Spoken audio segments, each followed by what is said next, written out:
Gaza-related protests continuing on college campuses in spite of repeated efforts to shut them down. In Los Angeles yesterday, Palestinian supporters clashed with pro-Israel activists at UCLA. Today, Columbia University says they will not divest from Israel and have not reached an agreement with protesters as demonstrations continue on their encampment. This is, of course, one of the first and major things that the students are asking from their university in order to clear the encampments. CBS News correspondent Tom Hansen joins us now with the latest.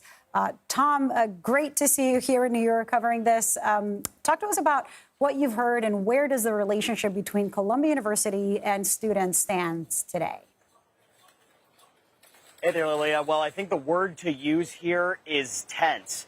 It's been surprisingly difficult to get students to come on camera and tell us just even general thoughts on how the last 2 weeks have been for them. That's because so many of them have expressed a fear of retribution on behalf of the university, whether or not they've been involved with the protests. There are a lot of things to keep in mind here. This is the last day of classes, and also graduation is coming up. So certainly, some students who have spoken to us say that they have had a falling out with the university. We did manage to speak to one university student. Here's what she had to say about the university president. I think the president needs to plan out her actions the next 24 hours very carefully. I think she has devised an irreparable grudge between her and the student body, and her actions in the next 24 hours have the potential to try to start the steps to rebuild her legacy or absolutely demolish it. And I think if she does not act properly, the school will be paying for it for quite a long time. So as we've seen on this side, the tides have certainly turned. It's a much calmer environment here, but on campus, it is still very tense as we await to see what happens today, which seems to be shaping up to be a pretty critical day in the string of protests that we've seen over the last 2 weeks.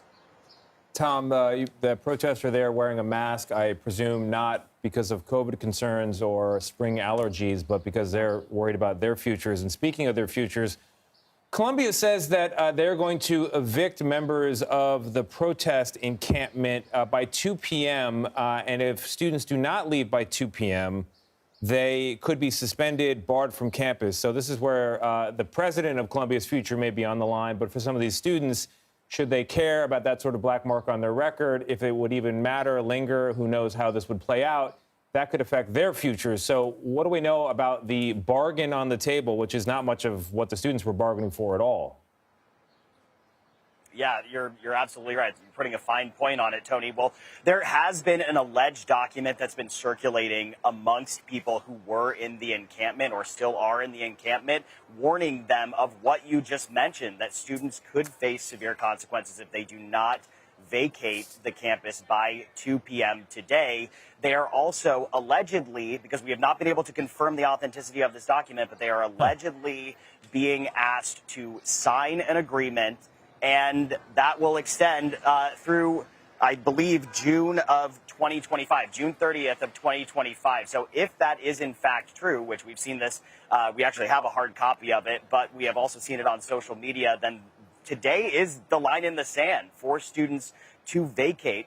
And of course, what the university says in part, and per the statement this morning, they have a graduation on May 15th to consider. That graduation is set to take place very close to where the encampment is today. So that could be one key reason why they are pushing students out, or allegedly pushing students out today. And other universities have moved their commencement ceremonies or canceled them altogether. Columbia is not the only one. I know there's many more protests happening across the country, and protesting war is something university students have done since the beginning of time. Tom Hansen, thank you.